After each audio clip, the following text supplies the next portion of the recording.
नमस्ते दोस्तों, मैं विकास कुमार स्वागत करता हूं आप सभी को जीएस की नेक्स्ट प्रैक्टिस सेट में। आज की मोटिवेशन लाइन मैं आपको सुनाऊं तो आज की मोटिवेशन लाइन है, कहता है दोस्त, कहता है कि मैं दवा खोजता मैं दवा पूछता फिरता था जमाने भर से। मैं दवा पूछता फिरता था जमाने भर से, भर गए जख्म तेरे हाथ लगाने भर से। बड़ी मुद्दत के बाद मैं चैन से सोया था मैं, कि बड़ी मुद्दत के बाद मैं चैन से सोया था मैं, उड़ गई नींद तेरे ख्वाब में आने भर से। तो चलिए, बहुत ही अच्छी प्रश्न है, बहुत ही लाजमी प्रश्न है।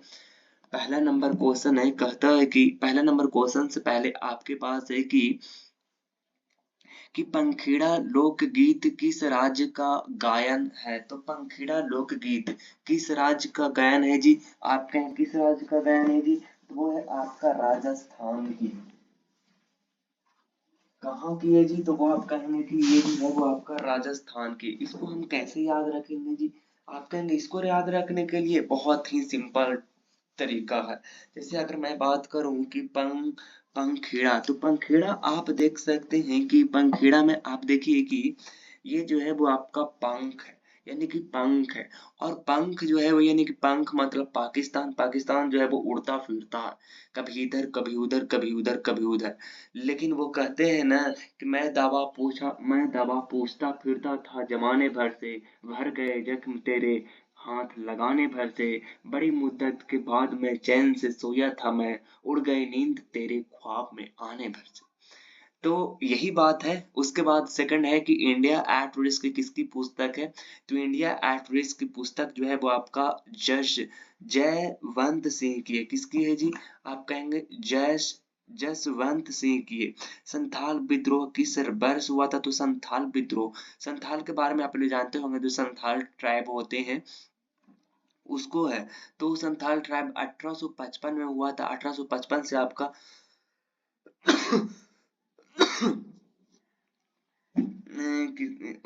संथाल विद्रोह किस वर्ष हुआ था, तो आप कहेंगे 1855 से 56 में हुआ था। और ये आपका उस समय के जो नेता हुआ करते थे, उसके वो हुआ करते थे कौन जी, तो वो हुआ करते थे आपका बिरसा मुंडा हुआ करते थे। ठीक है जी, यहाँ से बात क्लियर हो गई।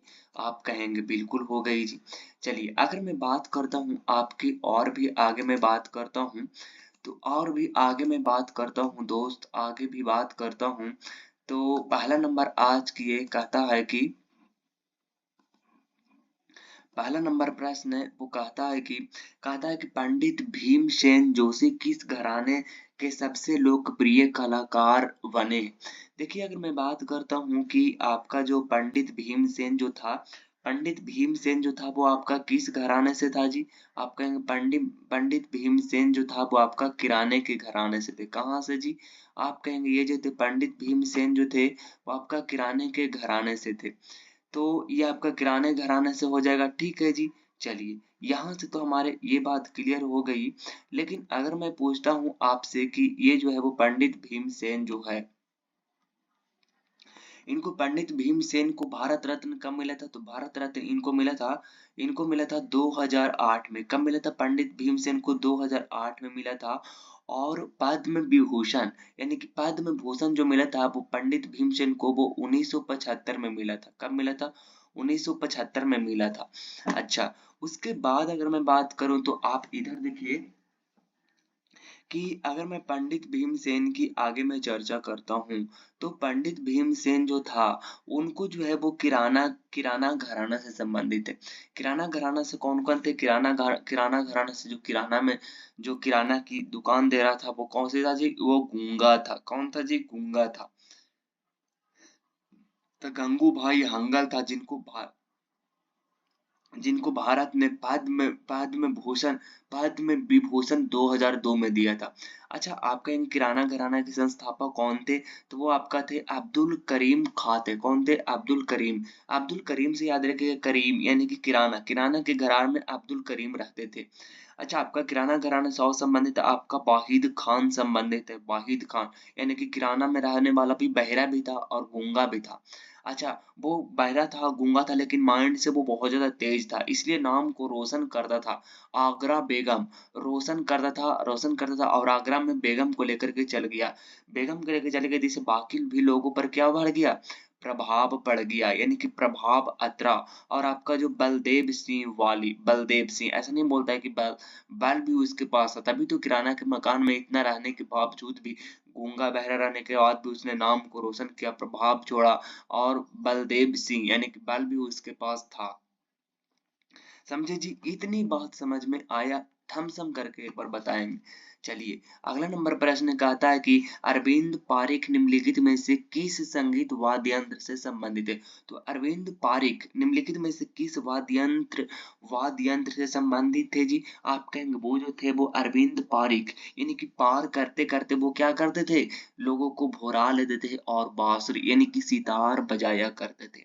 तो अरविंद पारिख जो था वो निम्नलिखित में से किस संगीत वाद्य यंत्र से संबंधित है। तो आपका सितार से संबंधित है। अच्छा, कुछ SNA था, SNA का मतलब होती है साहित्य नाटक अकादमी।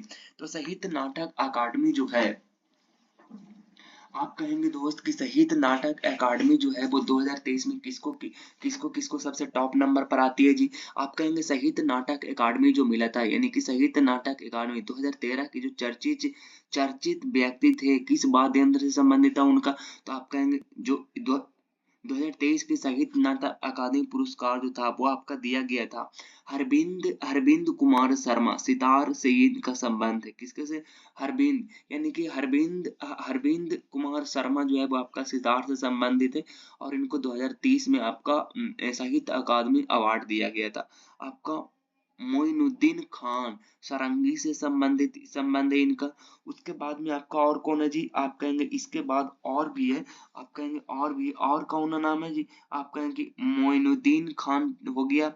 उसके बाद में आपका हो गया नेबली आर नारायण, कौन था, नेबली आर नारायण जो था, जो कि आपका क्या से संबंधित था। तो आप कहेंगे वो संबंधित था आपका मृदंगम से संबंधित था। ठीक है जी, यहाँ तक 2-3 नाम में याद रखे कौन कौन। तो साहित्य नाटक अकादमी से 2023 में जो मिला था वो आपका मिला था हरबिंद कुमार शर्मा को और मोइनुद्दीन खान को और नेबली आर नारायण को। अच्छा, साहित्य नाटक अकादमी जो है वो आपका 2022 में, साहित्य नाटक अकादमी 2022 में जो मिला था वो आपका मिला था आपका किसको जी। आप कहेंगे वो जो मिला था वो आपका मिला था किसको जी। तो आप कहेंगे वो मिला था आपका धर्मनाथ मिश्रा को, किसको जी, धर्मनाथ मिश्रा को, जो कि आपका हारमोनियम से संबंधित है। आपका धर्मनाथ मिश्रा कहाँ किसके से संबंधित है, तो हारमोनियम से संबंधित है। अच्छा, आपका बसंत कावरा जो है वो आपका सरोद से संबंधित है। आपका जयंती क्या नाम है जी इसका, इसका तो नाम है आपका जयंती कुमारेश, कौन है, कुमारेश। तो ये आपका संबंधित है कहाँ से जी, आप कहेंगे ये जो संबंधित है वो आपका संबंधित है बीना से संबंधित है जी। चलिए, अगले नंबर हम लोग प्रश्न की ओर चलते हैं। तो अगला नंबर प्रश्न दोस्त कहता कहता है कि निम्नलिखित में से कौन ए फाइल बैलेंस पुस्तक के लेखक है। तो ए फाइल पुस्तक के बैलेंस के लेखक कौन है। तो निम्नलिखित में से कौन जो थे वो ए फाइल बैलेंस यानी कि बैलेंस बनाने के काम करता था। तो आपका है कौन है जी, रोहिंटन मिस्री है, मिश्रा कौन है, MISTRI, मिस्त्री, मिस्त्री है, कौन है जी। आप कहेंगे निम्नलिखित में से एक फाइल बैलेंस पुस्तक के लेखक कौन है। तो ए फाइल बैलेंस के पुस्तक के लेखक कौन है। तो आपका है रोहिंटन मिस्री है। अब देखिए रोहिंटन मिस्री और कौन कौन से पुस्तक लिखे हैं जी। तो आप कहेंगे रोहिंटन जो आपका क्या बोलते हैं, रोहिंटन मिस्त्री जो है वो आपका लिखे हैं कौन कौन जी। आप कहेंगे ये लिखे हैं आपका सच ए लॉन्ग जर्नी, ये किनका है जी, रोहिंटन मिश्रा की है, सच ए लॉन्ग जर्नी आपका है। और कौन जी, फैमिली मैटर्स, कौन है जी, फैमिली मैटर्स आपका, ब्लैक वाटर, क्या नाम है इसका, ब्लैक वाटर 2 नाम है इसका, ब्लैक वाटर 2, ये किनका है जी, ये आपका रोहिंटन मिस्त्री की है। अच्छा, आपका कहेंगे कि अमिताभ घोष की पुस्तक है, क्या नाम है, अमिताभ घोष का फूड का नाम है आपका अमिताभ घोष का क्या नाम है जी? अमिताभ घोष ने लिखा है आपका फ्लूड ऑफ फायर, इनकी पुस्तक है, फ्लूड ऑफ फायर इनकी पुस्तक है। आपका रिवर ऑफ स्नेक इनकी पुस्तक है, अमित घोष की। और आपका आपका सैंडो क्या नाम है जी? आप कहेंगे इनका जो नाम है वो आपका नाम है सैंडो लाइन इन्हीं का पुस्तक है। खूब ज्यादा जो है वो आपका चर्चित बुक। अच्छा, अरविंद अडिगा अरविंद अडिगा इस किसके लिए जाने जाते हैं? तो अरविंद अडिगा जो है वो इनको इनको जो है वो आपका बुकर प्राइज मिला था। क्या मिला था? बुकर प्राइज मिला था। बुकर प्राइज इनको मिला था। बुकर प्राइज मिला था किस लिए जी? आप कहेंगे ये आपका अमेन एमनेस्टी के लिए मिला था। Last man in the town इनकी पुस्तक है। लास्ट मैन इन द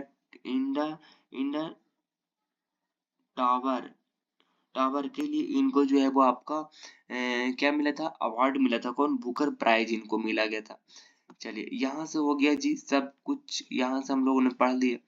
अगला नंबर प्रश्न की ओर चलते हैं। कहता है कि एशियाई डांस द्वारा नियंत्रित किया जाता है। देखिए, एशियाई के द्वारा अगर मैं बात करूँ तो अंतर्राष्ट्रीय ओलंपिक परिषद यानी कि इंटरनेशनल ओलंपिक काउंसिल होती है। एक आईओसी होती है, ई आईओसी दूसरा होती है। ई आईओसी का मतलब होती है ना कि ई ई ये आपका होती है आईओसी का मतलब कि Indian Olympic associations Indian Olympic associations जो आपका 1927 में न्यू दिल्ली में बनाया गया था। लेकिन ये जो है वो इंटरनेशनल इंटरनेशनल ओलंपिक जो आपका काउंसिल है, ये आपका अलग है। अच्छा, आपका कॉमनवेल्थ हो जाएगा? नहीं जी। भारतीय ओलंपिक परिषद है? नहीं जी। एशिया एशिया के ओलंपिक परिषद हो जाएगा। क्या हो जाएगा? एशिया के ओलंपिक परिषद आपका क्या हो जाएगा? करेक्ट उत्तर हो जाएगा। अच्छा, एशिया गेम्स जो है वो भारत जो है वो एशिया गेम्स में जो है भारत जो है वो शामिल हुआ था। आप कहेंगे बिल्कुल शामिल हुआ था। अच्छा, एशिया गेम जो है भारत में कितनी बार जो है वो आपका क्या हो गया था? एशिया गेम्स जो है वो आपका एशिया गेम्स जो है वो आपका कौन करवाती है? तो आप कहेंगे वो करवाती है आपका एशिया एशिया की ओलंपिक परिषद जो है वो आपका करवाती है। एशियन गेम्स यही करवाती है। अच्छा, अगर मैं बात करूं कि एशिया खेल महासंघ की स्थापना कब हुई थी, तो एशिया संघ महासंघ की स्थापना हुई थी कब जी? तो एशिया खेल महासंघ की स्थापना 1949 में हुआ था। कब हुआ था? 1949 में हुआ था। कब हुआ था? 1949 में हुआ था। कब जी? आप कहेंगे कि ये हुआ था आपका 1949 में इसकी क्या हुआ था? स्थापना हुआ था। अच्छा, इसको सबसे पहले डिसोल्व कब किया गया था? यानी कि जो आपका भंग किया गया था वो किया गया था 1981 में किया गया था। कब जी? 1981 में एशिया खेल महासंघ की जो है वो डिसोल्व किया गया था। और अगर मैं बात करता हूँ तो आपका जो एशिया गेम्स जो है एशिया गेम्स भंग किया गया था 1981 में 1981 में। और इसकी स्थापना जैसे कि हम लोगों ने बताया कि इसकी स्थापना हुई थी आपका 1949 में हुआ था। कब हुआ था? 1949 में हुआ था। एशिया गेम्स 2026 में कहाँ खेला जाएगा? आपसे क्वेश्चन ऐसे पूछा कि एशिया गेम्स 2026 में कहाँ खेला जाएगा, तो आपका खेला जाएगा नागोवा। नागोवा कहाँ पे? आप कहेंगे नागोवा जापान में खेला गया था। कहाँ पे? नागोवा जापान में खेला गया था। चलिए, अगला नंबर प्रश्न की ओर चलते हैं। तो अगला नंबर प्रश्न है, कहता है कि निम्नलिखित में से कौन सा आनंद का त्योहार है और असमिया नव वर्ष और बसंत की शुरुआत का अग्रदूत है। तो निम्नलिखित में से कौन सा आनंद का त्योहार त्योहार है और असमिया नव वर्ष और बसंत की शुरुआत का अग्रदूत है? तो आपका कौन है जी? आप कहेंगे वो आपका है बोहाग बिहू। कौन है? बोहाग बिहू। क्वेश्चन है कि निम्नलिखित में से कौन सा आनंद का त्योहार है और असमिया नव वर्ष और बसंत की शुरुआत का अग्रदूत है? तो वो आपका है कौन जी? बोहाग बिहू। बोहाग बिहू को बोला जाता है आपका रोंगाली बिहू भी बोलते हैं। रोंगाली बिहू भी बोलते हैं और ये आप इसको अप्रैल में मनाई जाती है। अच्छा, आपका जो है अगर मैं बात करूँ कि और कौन-कौन बिहू है, तो आप कहेंगे और जो आपका बिहू है रोंगाली बिहू भी इसको हम लोग बोलते हैं, जो कि अप्रैल में मनाई जाती है। कोंगाली बिहू क्या जी? क्या कहाँ पे है? आप कहेंगे कोंगाली बिहू जो कि आपका अक्टूबर में मनाई जाती है। अच्छा, आप कहेंगे कि और भी कौन-कौन है बिहू, तो आप कहेंगे कि ये आपका भोगाली बिहू है। कौन है भोगाली बिहू है, जो कि आपका माघ बिहू भी इसको कहते हैं। क्या कहते हैं? माघ बिहू भी कहते हैं, और ये आपका जनवरी में मनाई जाती है। जैसे आपका दिहिंग पटकाई, ये आपका असम में मनाई जाती है, लेकिन इसमें हाथी बचाने की संदेश लोगों को दिया जाता है। उसके बाद में आपका बैखो उत्सव, जो कि आपका जो है वो बैखे जो है आपका क्या है जी, तो आप कहेंगे देही पटकाई जो है वो आपका हाथी बचाने का ये संदेश देते हैं। और बैखो बैखो जो है वो आपका क्या है जी, आप कहेंगे ये बैखो जो है वो आपका क्या है जी, बैखो फेस्टिवल जो है वो आपका क्या, बैखो फेस्टिवल जो है वो आपका कौन समुदाय मनाते हैं, तो ये आपका मनाते हैं राभास समुदाय। क्या बनाते हैं? आप कहेंगे कि ये आपका बनाते हैं जाकर के आपका राभास समुदाय जो है वो आपका मनाते हैं, राभास समुदाय मनाते हैं। और अम्बुबाची क्या जी, अम्बुबाची फेस्टिवल जो है वो आपका ये बोलते हैं असम का या तो फिर बोलते हैं आपका पूर्व का महाकुंभ का मेला लगा, इस तरह के बोलते हैं। अच्छा, आपको पता हो कि ये पूर्व का महाकुंभ जो है वो आपका किस मंदिर, किस देवी की यहाँ पे मनाई जाती है, तो आप कहें कि ये जून के मध्य में मनाई जाती है। यहाँ पे जून के मध्य में कामाख्या मंदिर में आयोजित होती है। तो आपका पूछा ये किस देवी के ये समर्पित है, तो ये आपका कामाख्या मंदिर जो है, कामाख्या का मंदिर है, जहाँ पे आयोजित ये किया जाता है। ठीक है जी, यहाँ तक हमारे पास सारे ये डिटेल्स हो गए हैं जी।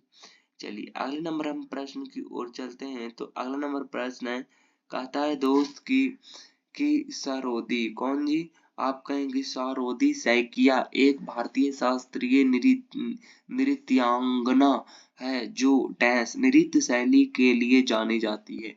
तो सरोदी सैकिया के बारे में आप लोग जानते होंगे कि सरोदी सैकिया जो है वो आपका क्या है, तो सरोदी सैकिया आपका इनको जो है वो आपका अभिनंदन अभिनंदन सरोजा पुरस्कार,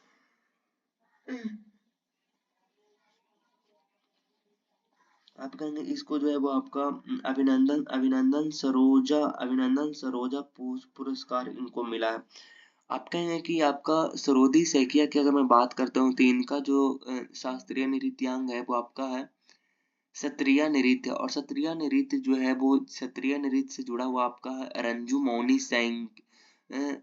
मौनी सैकिया जुड़ा हुआ है सत्रिय नृत्य से। आपका मणिक वार बयान यहाँ पे आपका शास्त्रीय नृत्य से जुड़ा हुआ। आप कहेंगे ये आपका जुड़ा हुआ है आपका घनाकांत वारो, ये जुड़ा हुआ है आपका शास्त्रीय नृत्य से। जातिन गोस्वामी आपका शास्त्रीय नृत्य से जुड़ा हुआ है। और आपका प्रदीप चलीहा जो जुड़ा हुआ है वो आपका शास्त्रीय नृत्य से जुड़ा हुआ है। और आपका शास्त्रीय नृत्य की अगर मैं बात करता हूँ, तो इसकी स्थापना 2000 में कौन किया था जी? आप कहेंगे सत्रिया नृत्य की 2000 में, आप कहेंगे 2000 में इसकी जो स्थापना किया था वो कौन किया था? आप कहेंगे श्रीमत शंकर देव ने इसकी स्थापना किया था सत्रिय नृत्य की। अगर मैं बात करता हूँ कुचिपुड़ी की, तो कुचिपुड़ी के बारे में बात करता हूँ, तो अल्बिनो देवी, अल्बिनो क्या वो इसको बोलते हैं कुचिपुड़ी की। तो कुचिपुड़ी जो है वो आपका है अल्बिनोदी। आपका क्या जी? कुचिपुड़ी आपका अल्बिनोदी कहाँ पे है? अल्बिनोदी जो आपका है वो आपका है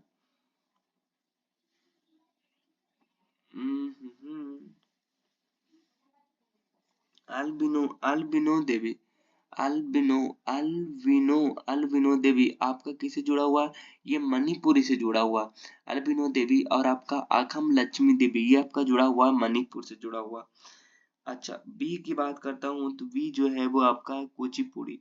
कौन जी? कुचिपुड़ी से संबंधित आपका कौन है? तो आपका कुचिपुड़ी से संबंधित आपका है वो आपका है कौन है जी? आप कहेंगे चिन्ना क्या जी? चिन्ना सत्यम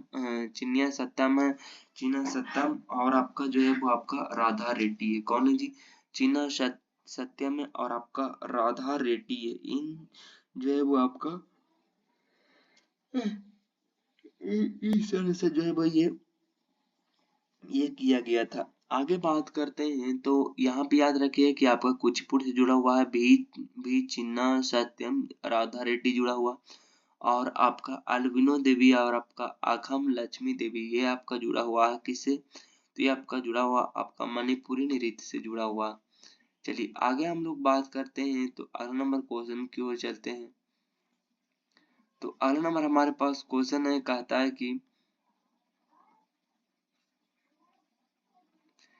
है कि भारत रत्न क्या उसको बोलते हैं, आप कहेंगे कि इनको Ratan Ratan N Tata the authorised bio biography नामक पुस्तक किसने लिखा। तो Ratan Ratan A Tata the authorised biography नामक पुस्तक किसने लिखी है, तो वो आपका लिखा डॉक्टर थॉमस मैथ्यू ने लिखा है। किसने लिखा है, डॉक्टर थॉमस मैथ्यू ने लिखा।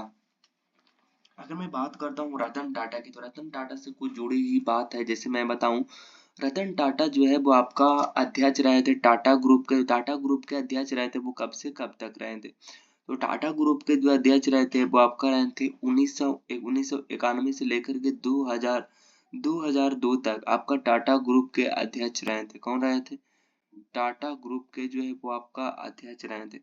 अगर मैं बात करता हूँ कि रतन रतन रतन टाटा को आपका ऑर्डर ऑफ ऑस्ट्रेलिया अवार्ड कब दिया गया था, तो ऑस्ट्रेलिया ऑफ अदर अवार्ड जो दिया गया था वो आपका दिया गया था किसको जी, तो आपका वो दिया गया था, अवार्ड दिया गया था कब जी, तो वो दिया गया था आपका 2023 में दिया गया था। किसको, 2023 में इसको दिया गया था।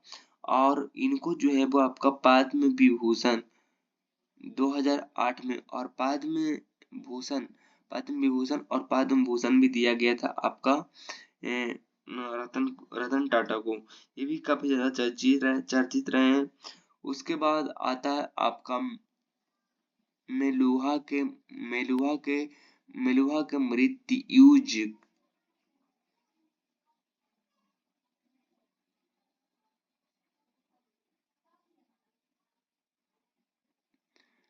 क्या जी, आप कहेंगे ये आपका अमीश त्रिपाठी जो कौन कौन पुस्तक लिखे हैं, तो ये सारे के सारे रामायण पर लिख दिए। जैसे आपका मलुहा के मृत्युंजय लिखे हैं, पायुपुत्रों के शपथ लिखे हैं, इक्वा इक्बाकू के वसंज वसंज लिखे हैं, आपका सीता ये वॉरियर लिखे हैं, और आपका रावण पर भी पुस्तक लिखे हैं। कुछ इंपॉर्टेंट पुस्तक जिसको आपको ध्यान रखनी है, वो कहता है कि इंडिया एट द रेट 100 किसकी पुस्तक है, तो इंडिया एट द रेट 100 जो है वो आपका केवी आपका सुभाष चंद्र बोस की है। किसकी है, सुभाष चंद्र, तो इंडिया एट द रेट 100 आपका केवी सुब्रमण्यम की है। किसकी, केवी सुब्रमण्यम की। अच्छा आपका जो है क्या है जी, आपका सोर्स कोड जो है वो आपका बिल गेट्स की है। नाइफ जो है वो आपका सलमान रश्दी की है। और आपका जो है वो एक समुंदर मेरे अंदर, ये किसकी है, तो एक समुंदर मेरे अंदर जो है वो आपका संजीव जोशी की है। The India of democracy the India of democracy जो है वो आपका किसकी है, तो द इंडिया ऑफ डेमोक्रेसी जो है, द इंडिया ऑफ डेमोक्रेसी आपका सैम पित्रोदा किसकी है जी, सैम पित्रोदा की है।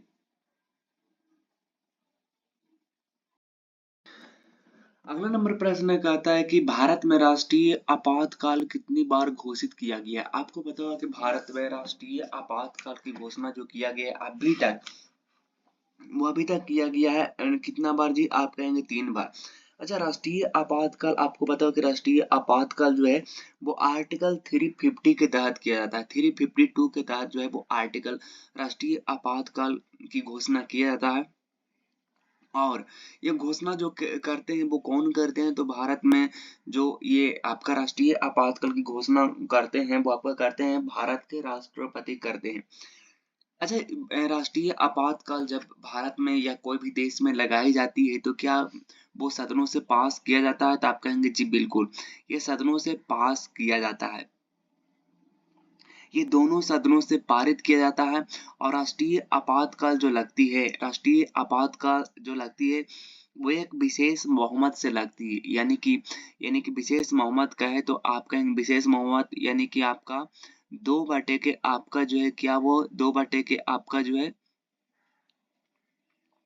2/3 वोट से आपका लगती है। दोनों सदनों से पास होने के बाद अगर ये आपका 2/3 वोट से अगर बहुमत नहीं पास होती है तो आपका राष्ट्रीय आपातकाल नहीं लगेगी, विशेष बहुमत से लगती है। अच्छा, एक बार में जो आपका राष्ट्रीय आपातकाल लगेगा वो आपका लगेगा कितने 1 महीना के लिए, एक माह के अंदर जो है वो नहीं, 1 माह के अंदर जो है वो आपका ये लोकसभा और राज्यसभा से दोनों से पास हो जाता है, तब जो है वो लगती है। एक बार में जो लगती है वो आपका 6 महीना तक की लगती है और फिर धीरे धीरे आपका 6 महीना कर करके लगाई जाती है और ये अनिश्चित समय तक ये लगाई जाती है। भारत में राष्ट्रीय आपात जो लगी है वो आपका लगी है 1962। 1962 में एक तो लगी थी 1962 से 68 में, उसके बाद में एक तो 1971 में लगी थी और एक बार इंदिरा गांधी ने 25 जून 1975 को लगाई थी। कब कितना दिनों तक लगा था जी? आप कहेंगे ये आपका 21 माह तक के लगा था। कितना? 21 माह तक के लगा था। और अगर मैं बताऊं तो ये कब खत्म हुआ था तो आप कहेंगे कब तक चला था? 21 मार्च 1977 तक जो है वो आपका ये चला था। आपका ये चला था कौन? 21 माह तक ये चला था। अगला नंबर प्रश्न कहता है कि किसी राज्य में राष्ट्रपति शासन लगाने के लिए भारत के राष्ट्रपति सिफारिश कौन करता है? देखिए, राष्ट्रपति शासन जो लगती है वो आपका 356 के तहत लगती है। और आपका किस राज्य में राष्ट्रपति शासन लगाने के लिए भारत के राष्ट्रपति को सिफारिश कौन करता है? तो भारत के राष्ट्रपति को सिफारिश करता है राज्यपाल करती है। देखिए 356 के तहत अगर मैं बात करूं कि ये आपका जो लगती है वो 356 के तहत लगती है, तो इसमें जो है वो आपका एक तो लगती है आपका 355 और 300 आपका 65 लगती है। 356 के साथ राष्ट्रीय आपातकाल लगती है तब 355 और 365 में लगती है। 355 में क्या है जी? जब 355 में है कि संविधान का अगर कोई भी राज्य उल्लंघन करती है, 355 मतलब है कि कोई भी राज्य अगर संविधान का उल्लंघन करते तो ऐसे में उस राज्य में संविधान का उल्लंघन करने के आरोप पर राष्ट्रपति शासन लगा दी जाती है। दूसरी आपका है 365 यानी कि राज्य जो है वो आपका निर्देशों का अगर पालन नहीं करता है तो ऐसे में जो है वो लगा दिया जाता है जब राज्यपाल रिपोर्ट करती है तब जो है वो लगा दिया जाता है। तो कोई भी राज्य जो है वो संविधान का अगर उल्लंघन करेगा या तो फिर अगर मैं बोलूँ तो पालन अगर नहीं करता तो ऐसे में राष्ट्रपति रूल लगा दिया जाता है। अच्छा, अगर मैं बात करूँ कि इसमें भी है क्या 356 के तहत इसमें भी को दोनों सदनों से पास किया जाता है, तो आप कहेंगे इसमें तो पास किया जाता है लेकिन इसमें जो है वो एक सिंपल बहुमत से पास हो जाती है। कितने से जी? आप कहेंगे सिंपल बहुमत से ये पास हो जाती है। क्या जी? सिंपल बहुमत से ये पास हो जाती है। सिंपल बहुमत से पास है यानी कि 50% प्लस में 1 से ये पास हो जाती है। और एक बार में कितनी बार लगती है? तो एक बार में ये 2 मंथ के लिए लगती है। नहीं, इसको जो है वो आपका जो है वो क्या है इसको एक बार में जो आपका 50% और जो इसका पास की टाइमिंग दिया हुआ, इसको पास की टाइमिंग है वो आपका 2 महीना के अंदर जो है वो अगर पास हो जाती है तब तो ठीक है। और एक बार में जो लगती है वो आपका लगती है 6 महीना तक की लगती है। और मैक्सिमम जो लगाया जा सकता है वो आपका लगाया जा सकता है 3 साल तक इसको लगाया जा सकता है, उससे आगे आपको नहीं नहीं लगा सकते हैं। अगर मैं बात करूं कि सबसे पहला राज्य जिसमें जो है वो आपका राष्ट्रपति शासन लगाया गया था 20 जून को। कब जी? 20 जून 1951 को लगाया गया था। वो आपका लगाया गया था कहाँ जी? आप कहेंगे वो पंजाब में लगाया गया था, याद रखिएगा। और सबसे ज्यादा बार राष्ट्रपति शासन लगा था कहाँ पे? तो आप कहेंगे यूपी और मणिपुर में लगा था। 10-10 बार लगाया गया। और सबसे लंबा समय तक जो है वो आपका सबसे लंबा समय तक जो कहाँ पर लगा था तो आपका सबसे लंबा समय तक जो लगा था वो आपका लगा था जम्मू कश्मीर में। लगभग 6 बरस 2 महीना 20 दिन तक जो है वो राष्ट्रपति शासन जो है वो आपका लगा रहा था। ठीक है जी, चलिए अगला नंबर प्रश्न की मैं बात करता हूँ तो अगला नंबर प्रश्न कहता है कि कहता है कि भारत में निम्नलिखित में से कौन सा आपातकाल अब तक लागू नहीं हुआ। तो अभी भारत में कौन सा आपातकाल के लागू नहीं हुआ है, तो आपका हुआ है वित्तीय आपातकाल, यानी कि फाइनेंशियल इमरजेंसी अभी तक जो है वो नहीं लगा था, नहीं लगा। अगर मैं बात करता हूँ फाइनेंशियल की, मैं बात करता हूँ दोस्त फाइनेंशियल की, तो आपका इंदिरा गांधी जो है वो आपको पता है कि आंतरिक आंतरिक अशांति के कारण जो आपातकाल लगा सकती है, ये आपका राष्ट्रपति प्रधानमंत्री लगा देते हैं। तो आंतरिक अशांति के कारण जो है वो इंदिरा गांधी 1975 में लगा दिया था। आप कहेंगे पता है आपको, तो आप कहेंगे जब बीजेपी की सरकार आया था, यानी कि जब जब बीजेपी की सरकार, यानी कि आप कहेंगे थे कि क्या जी उसको बोलते हैं जनता पार्टी, क्या बोलते हैं जनता पार्टी जब आया था, जनता पार्टी की सरकार जब आया था, तब आंतरिक अशांति के शब्द को हटा करके उस जगह आंतरिक अशांति को हटा दिया था। 44वां संविधान संशोधन 1978 में इसको हटा दिया था और इसके जगह पर क्या लगा दिया था, क्या शब्द कर दिया, सशस्त्र विद्रोह कर दिया। क्या कर दिया? सशस्त्र विद्रोह कर दिया। और आपका आंतरिक अशांति को क्या कर दिया? हटा दिया था। ये कब जी? आप कहेंगे 44वां संविधान संशोधन 1978 में। बाहरी हमले के कारण आपातकाल, बाहरी हमले का कि नेशनल इमरजेंसी आपकी जो लगाई जाती है, आपको पता होगा कि नेशनल इमरजेंसी 352 के तहत लगाई जाती है। और आपका वित्तीय फाइनेंस, आपको बारे में वित्तीय फाइनेंस के बारे में हम लोगों ने अभी चर्चा किया कि जब जब देश की शाखाएं कमजोर हो जाती है, यानी कि क्रेडिट कमजोर हो जाती है, तब ऐसे में वित्तीय फाइनेंस लगा दी जाती है, और भारत में अभी तक नहीं लगा है, जो कि एक अच्छी बात है।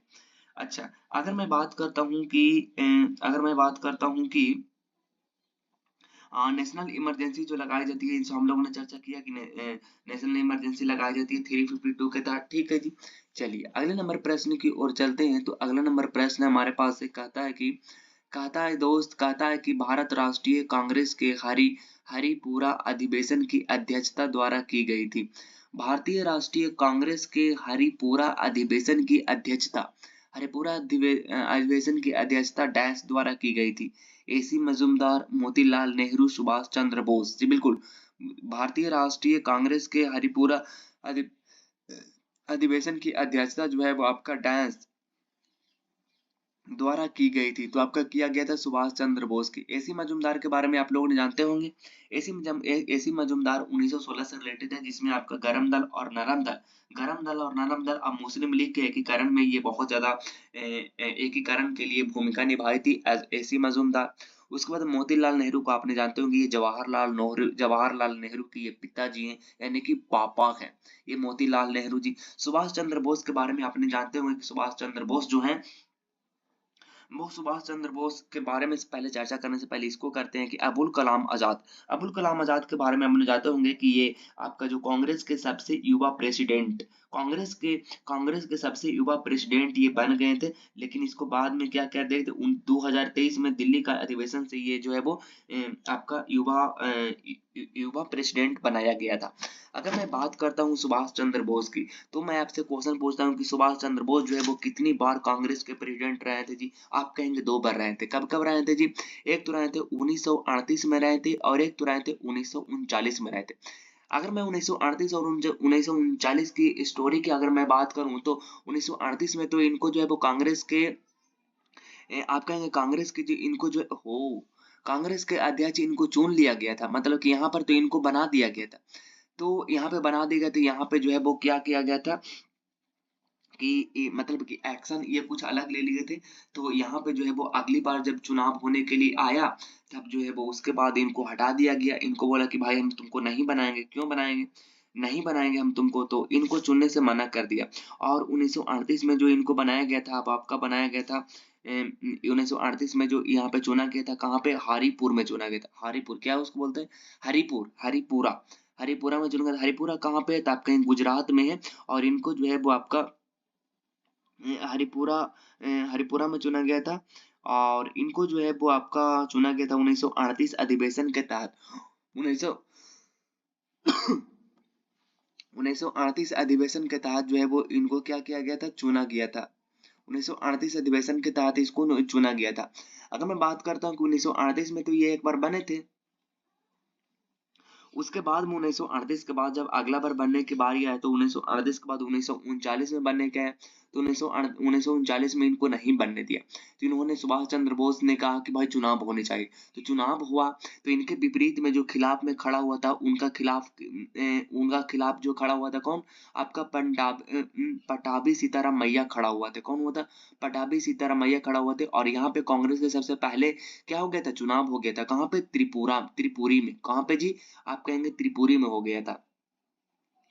तब 1939 में जो है वो सुभाष चंद्र बोस जो है वो यहाँ पे कांग्रेस जो है वो क्या किया है, यहाँ पे जो है वो जीत गए। आप देखिए कि 1500 आपके लगभग सुभाष चंद्र बोस के 1500 लगभग 80 वोट मिला था। यहाँ पे आपका मिला था पंडाबी सीताराम मैया का मिला था कितना वोट? 1377 वोट मिले थे।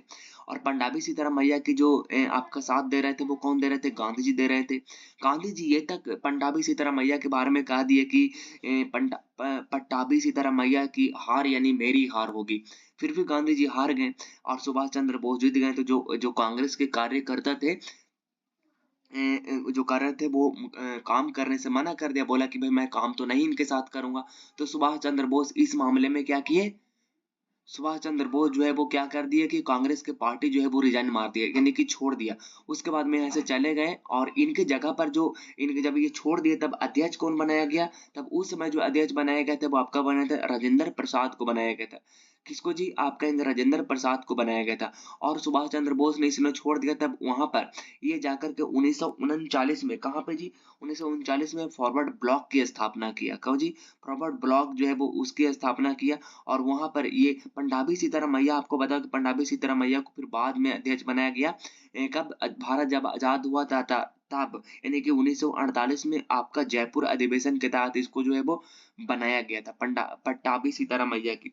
और सुभाष चंद्र बोस ने अलग जाकर के पार्टी बनाया था। क्या बनाया था?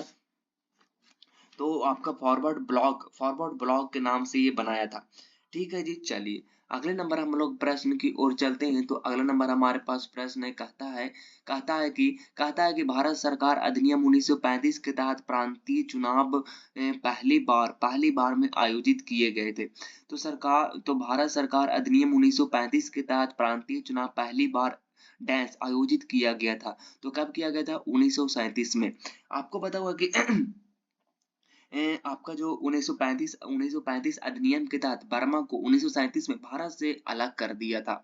और आपको पता होगा कि जब बर्मा को अलग कर दिया तो कई सारे जो है वो होड़ हो गई थी। तो 1937 की मैं बात करा तो 1937 में आपको पता होगा कि आपका फेडरल कोर्ट ऑफ इंडिया की स्थापना की गई थी 1937 में ही 1 अक्टूबर। कब जी? 1 अक्टूबर 1937 को आपका फेडरल कोर्ट की स्थापना किया गया था। और इसी समय यानी कि 1935 अधिनियम एक्ट के तहत 1937 में ही प्रांतीय शासन शुरू किया गया था। द्वैत शासन शुरू किया गया था। कहा जी? आप कहेंगे प्रांतीय शासन शुरू किया गया था। प्रांतीय शासन को तो आपका शुरू किया गया था, लेकिन द्वैत शासन को क्या कर दिया गया? खत्म कर खत्म कर दिया गया। चलिए अगला नंबर प्रश्न की ओर चलते हैं। कहता है कि भारत छोड़ो आंदोलन। आप कहेंगे भारत छोड़ो आंदोलन यानी कि क्विट इंडिया मूवमेंट 8 अगस्त 1942 को ये चलाया गया था। आप कहेंगे भारत छोड़ो आंदोलन, हालांकि गांधी जी इसको चलाने के लिए थे 9 अगस्त 1942 को, लेकिन ये चल गया था 8 अगस्त 1942 को ही। भारत छोड़ो आंदोलन यानी कि क्विट इंडिया मूवमेंट, भारत छोड़ो आंदोलन निम्नलिखित में से किसकी प्रांतीय में शुरू किया गया था? तो किसकी प्रांतीय में शुरू किया गया था क्विट इंडिया मूवमेंट? 8 अगस्त 1942 को ये शुरू किया गया था ग्वालियर। क्या जी? आप कहेंगे कि ये क्विट इंडिया मूवमेंट आपका ग्वालियर टैंक मैदान से ये शुरू किया गया था। कहाँ से? ग्वालियर टैंक मैदान से शुरू किया गया था। ये कहाँ पे जी? आप कहेंगे ये मुंबई में। कहाँ पे है जी? आप कहेंगे मुंबई में है। और इस समय जो कांग्रेस का जो झंडा सबसे पहले फहराया था वो किसने फहराया था? तो यहाँ पे कांग्रेस का जो झंडा फहराया था वो आपका अरुण असफ अली। कौन जी? अरुण असफ अली ने यहाँ पे फहराया था झंडा, कांग्रेस का झंडा। अच्छा, कैबिनेट मिशन के बारे में आप लोगों ने जानते होंगे। कैबिनेट मिशन के बारे में, तो कैबिनेट मिशन के बारे में मैं अगर बताऊं तो कैबिनेट मिशन जो है वो भारत को सत्ता हस्तांतरित करने का ये जिक्र था। नहीं, कैबिनेट मिशन क्यों लाया था? कैबिनेट मिशन आपको पता होगा कि भारत को फुसलाने के लिए कि हम तुम्हारे जो आजाद कर देंगे, संविधान बना देंगे, ये सब के मामले में चर्चा किया था। लेकिन इसको जो है वो इसका प्रयास जो है वो असफल रहा था। ये आया था आपका 1946 में। क्रिप्स प्रस्ताव के बारे में भी आप लोगों ने जानते होंगे। कि आपका जो क्रिप्स प्रस्ताव जो आया था वो आपका 1942 में ही आया था। अच्छा, उसके बाद में मैं अगर बात करता हूँ तो आप कहेंगे कि भारत छोड़ो आंदोलन के मामले में कि इस समय जो आपका शुरू हुआ था वो क्या शुरू हुआ था? आप कहेंगे इस समय जो शुरू हुआ था वो आपका हुआ था 1939 से 1942 में। तो 1939 में जो हम लोग जो है वो छेड़ रहे थे, क्या छेड़ रहे थे? आप कहेंगे भारत छोड़ो आंदोलन हमारे इंडिया में चल रहा था। हालांकि आपको पता होगा कि सेकंड वर्ल्ड वॉर जो आपका चला था 1939 से 1945 से चला था, तो भारत जो है वो हमारे पहले विश्व युद्ध में आ गया था और दूसरे विश्व युद्ध में लगभग लगभग पत्थर साफे था। लेकिन भारत छोड़ो आंदोलन के समय जो अगर कई बार पूछता है कि जब सेकंड वर्ल्ड वॉर हो रहा था तो भारत के उस समय वायसराय कौन हुआ करता था, यानी कि आप कह सकते हैं कि भारत का उस समय वायसराय कौन होता, तो आपको पता होगा कि लिन लिथगो उस समय भारत के वायसराय हुआ करता था। ठीक है जी, आप कहेंगे अच्छा साइमन कमीशन रिपोर्ट आया था कब जी? आप कहेंगे साइमन कमीशन रिपोर्ट जो आया था 3 फरवरी 1928 को आया था। अच्छा, उसके बाद में आपका बेबेल योजना के बारे में आप लोग जानते हो कि बेबेल योजना आपका आया था 14 जून 1945 को आया था जी। कब आया था? 14 जून 1945 को आया था। चलिए, अगला नंबर हम लोग प्रश्न की ओर चलते हैं तो अगले नंबर प्रश्न कहता है, अगला नंबर प्रश्न कहता है कि उष्णकटिबंधीय सदाबहार वन डैश के नाम से भी जाना जाता है। उष्णकटिबंधीय सदाबहार वन के बारे में आप लोग जानते होंगे कि उष्णकटिबंधीय वर्षा वन, यानी कि आप कहेंगे कि उष्णकटिबंधीय वर्षा वन के नाम से जो है वो को नाम से भी जाना जाता है। उष्णकटिबंधीय सदाबहार वन को हम लोग आपका वर्षा वन के भी नाम से जानते हैं। अच्छा, उष्णकटिबंधीय आपका वर्षा वन की अगर मैं बात करता हूँ तो तो आप कहेंगे इसकी स्थिति की बात करते हैं तो उष्णकटिबंधीय वर्षा वन आपका कहाँ पे स्थिति है जी? तो ये आपका है भूमध्य रेखा, यानी कि भूमध्य रेखा को हम लोग कहते हैं इक्वेटर भी कहते हैं। तो इक्वेटर और आपका जो है वो उष्णकटिबंधीय के पास में जो है वो क्या है, पास में जाता है।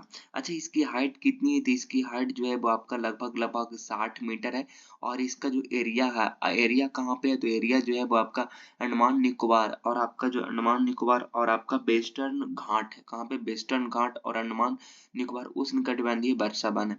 यहाँ पे यहाँ पे आपका जो उष्ण उष्ण उष्णकटिबंधीय पा- उष्णकटिबंधीय उष्णकटिबंधीय पर्णपाती पर्ण यहाँ पे आपका उष्णकटिबंधीय पर्णपाती वन भी यहाँ पे क्या किया जाता है? उष्णकटिबंधीय पर्णपाती वन यहाँ पे जो है वो यहाँ पे होते हैं। जैसे आपका मानसून वन हो गया, इसमें आपका दो तरह की बनें आती है, एक तो आपका जो नमी में आती है और एक तो आपका शुष्क में आती है। जैसे नमी में आपका आती है, आपका क्या क्या आती है नमी में? तो आप कहेंगे शगुन आती है, साल आती है, आपका शीशम आती है, ये सब आती है। और आपका शुष्क में कौन आती है? शुष्क में आपका तेंदू आती है। तेंदू के बाद आप कहेंगे कि तेंदू के बाद आपका आती है प्लास आती है। उसके बाद में आपका जैसे बोल सकता हूँ कि अमरलत्ता आती है, ये सब आती है आपका शुष्क में आती है। जैसे और भी चीजें हैं, जैसे आपका उष्णकटिबंधीय सदाबहार वन के एग्जांपल जैसे अगर मैं बताऊं तो नमी वाले स्थान पर आपका जो होते हैं, कौन होते हैं नमी वाले स्थान पर? आपका रोजवुड होती है, आपका महोगनी होती है यहाँ पे। शुष्क में क्या आती है? शुष्क में आपका अनार आ जाती है, जैतून आ जाती है। एक तो होती है आपका अर्ध सदाबहार वन, इसमें आपका आती है कौन जी? आप कहेंगे देवदार आती है, जो कि सफेद देवदार इसको बोलते हैं ना, सफेद सफेद देवदार होती है आपका। हिमालय पौधा यहाँ पे होती है, कई सारे हैं। अगला नंबर प्रश्न कहता है कि आप कहेंगे कि ये कहता है कि पर्यावरण में प्रदूषण की मौजूदगी आमतौर पर पीपीएम में व्यक्त की जाती है। तो पीपीएम का पूर्ण रूप क्या है? तो पीपीएम का पूर्ण नाम आपका है पार्ट्स पर मिलियन है। क्या है? पार्ट्स पर मिलियन है। अगला नंबर प्रश्न ने कहा था कि अपेक्षित घनत्व की एसआई मात्रा की है। अपेक्षित घनत्व मतलब होती है कि रिलेटिव डेंसिटी होती है। तो रिलेटिव डेंसिटी बराबर क्या होती है? रिलेटिव डेंसिटी हम लोग पानी से इसको कंपैरिजन करते हैं, यानी कि वस्तु का घनत्व बटा में आपका पानी का घनत्व। ऐसे घनत्व बराबर क्या होती है? आप कहेंगे डेंसिटी बराबर होती है आपका द्रव्यमान बटे आयतन होती है। द्रव्यमान को हम लोग कहते हैं मास कहते हैं और आयतन को हम लोग वॉल्यूम कहते हैं। यानी कि मास को हम लोग नापते हैं ग्राम में और आपका सेंटीमीटर क्यूब में रहती है, ये तो रहती है। जैसे अगर मैं बात करूं कि जैसे क्षेत्रफल की आपका एसआई मात्रक क्या होती है, मीटर स्क्वायर होती है। आयतन की मीटर क्यूब होती है। चाल की मीटर प्रति सेकंड होती है। संवेग की आपका केजी मीटर प्रति सेकंड होती है। जैसे आप बीमाएं वगैरह भी ये आपका इनमें से कोई नहीं इसका आंसर हो जाएगा। ये तो आपका बीमा विहीन होती है जी, बीमा विहीन होती है कि नहीं होती। अगर मैं बात करूं अगला नंबर प्रश्न की, तो कहता है कि डैश के एक संयोजी ऊतक है जो दो हड्डियों को एक दूसरे से जोड़ता है। तो दो हड्डियों को एक जोड़ने से काम कौन करते हैं? आपका कंडारा, आपका कंडारा तो आपका कनकन में कनकन को जोड़ती है, यानी कि मांसपेशियों को, एक मांसपेशियों को ये जोड़ती है। अच्छा, आपका स्नायु यानी कि आपका लिगामेंट, इसको कहते हैं लिगामेंट। तो लिगामेंट जो है वो आपका क्या करती है? लिगामेंट तो आपका हड्डी से हड्डी को जोड़ने की काम करती है जी, लिगामेंट जो है। चलिए अगला नंबर प्रश्न कहता है कि आयोजना आयोजना आयोग की स्थापना भारत सरकार के कार्यकारी निर्णय द्वारा की गई थी। आयोजना आयोग के बारे में आप लोगों ने जानते होंगे, ये 1950 में बना था जी, 1950 में बना था। इसकी अध्यक्ष जो होती है वो आपको कौन होती है? पीएम होती है। हालांकि बाद में इसको मोदी जी ने आया था तो आपका डिसमेंट कर दिया मोदी जी ने। और उसके बाद में ये आपका जो मोदी जी ने इसको क्या कर दिया? डिसमेंटल कर दिया। 13 अगस्त 2014 को जब जब 12वीं पंचवर्षीय योजना चल रहा था, 12वीं पंचवर्षीय योजना चल रहा था, तब इसको जो है वो डिसमेंटल कर दिया था। और उसके बाद में इसके जगह पर नीति आयोग आया था, 1 जनवरी 2015 को आ गया था। हालांकि इसकी स्थापना जो किया था वो आपका जवाहरलाल नेहरू ने किया था। कौन किया था? जवाहरलाल नेहरू ने, 15 मार्च 1950 को। अच्छा, इसके पहले अध्याय जो थे वो आपका कौन थे? पहले अध्याय जो थे वो आपका कौन थे? तो पहले अध्याय जब नेहरू जी लाए थे तब उसमें पहले अध्याय कौन थे? आप कहेंगे पहले अध्याय की बात करते हो, पहले अध्याय की बात करते हो, ये तो आपका प्रेसिडेंट यानी कि प्रधानमंत्री होते हैं, और उसमें प्रधानमंत्री जवाहरलाल नेहरू वही थे, आपको पता होगा। तो उसमें जो उपाध्यक्ष उपाध्यक्ष की मैं बात करता हूँ, तो उसमें उपाध्यक्ष जो था वो आपका कौन था जी? उसमें उपाध्यक्ष जो था वो आपका कौन था? तो आपके गुरजारी लाल नंदा यानी कि GL नंदा थे। और अंतिम उपाध्याय जो थे वो कौन थे? अंतिम उपाध्याय जो थे वो आपका कौन थे? आपके मोंटिक सिंह अल्लू। कौन सी? मोंटिक सिंह था। और आपका अल्लूवालिया था। कौन था? मोंटेक सिंह अल्लूवालिया था, ये था। चलिए अगले नंबर प्रश्न की ओर चलते हैं। तो अगला नंबर प्रश्न कहता है कि राष्ट्रीय विकास परिषद यानी कि NDC की स्थापना कब होती है? NDC का मतलब होती है नेशनल डेवलपमेंट काउंसिल होती है। तो राष्ट्रीय विकास परिषद की स्थापना कब हुई थी? तो राष्ट्रीय विकास परिषद की स्थापना 1952 में हुई थी। कब हुई थी जी? 1900 कब हुई थी? 1900 आपका 52 में हुई थी। 6 अगस्त 1952 को इसकी स्थापना किया गया था। 6 अगस्त 1952 की स्थापना किया गया था आपका NDC की। और इनकी हेडक्वार्टर जो है वो आपका न्यू दिल्ली है। NDC की पहली जो बैठक हुआ था वो आपका हुआ था नवंबर 1952 में। पहली बैठक जो हुआ था NDC की, NDC बोले तो आपका कहेंगे कि नेशनल डेवलपमेंट काउंसिल, इसकी पहली बैठक आपका नवंबर 1952 में हुआ था। और इसकी अध्यक्ष जो होती है वो आपका पीएम होती है। कौन होती है? पीएम। तो उसमें पीएम था आपका जवाहरलाल नेहरू था, तो वही इसकी अध्यक्ष होता। तो आप कहेंगे, अच्छा मैं आपको से एक बात पूछना चाहता हूँ कि पहली पंचवर्षीय योजना किसकी सहमति से आया था? तो आप कहेंगे वो आया था आपका एनडीसी की सहमति से आया था। किसकी सहमति से? एनडीसी। अच्छा, आप कहेंगे कि पंचवर्षीय योजना को कहाँ से लिया गया था? तो वो लिया गया था आपका रूस से लिया गया था, ये तो आपको पता होगा। आप कहेंगे कि रियल एस्टेट अधिनियम वर्ष डैश में पारित किया गया था। रियल एस्टेट यानी कि स्थावर संपदा विनियम विनियम और आपका विकास और आपका RERA रेरा रेरा इसको बोलते हैं ना। तो आप कहेंगे रियल एस्टेट अधिनियम वर्ष डैश में पारित किया गया था। 2000 में, 2012 में, 2016 में, 2018 में। तो कब जी? 2016 में। आपका मई 2017 में ये क्या हुआ था? लागू हो गया था। जैसे ही आपका HDFC काम करती है, जो कि आपका जो हाउस आपको HDFC की फुल फॉर्म आपका होती है हाउसिंग डेवलपमेंट क्या होती है? हाउसिंग डेवलपमेंट फाइनेंसिंग कॉर्पोरेशन होती है। क्या होती है? Housing development financing financing corporation होती है। ऑपरेशन होती है। रेरा के बाद रेरा भी अच्छी है, अच्छी काम करती है। और आपके लिए होमवर्क की प्रश्न है जिसकी आंसर आपको नीचे कमेंट बॉक्स में देनी है। कहता है कि भारत की शीर्ष निर्माण कंपनी यानी कि लॉरेंस एंड ट्रूबो लिमिटेड की स्थापना स्थापना किस वर्ष हुई थी। इसकी आंसर जो है वो आपको कमेंट बॉक्स में देनी है। बाकी मुलाकात होगी नेक्स्ट वीडियो में नेक्स्ट टॉपिक के साथ। तब तक के लिए ऑल द बेस्ट। जय हिंद, वंदे मातरम।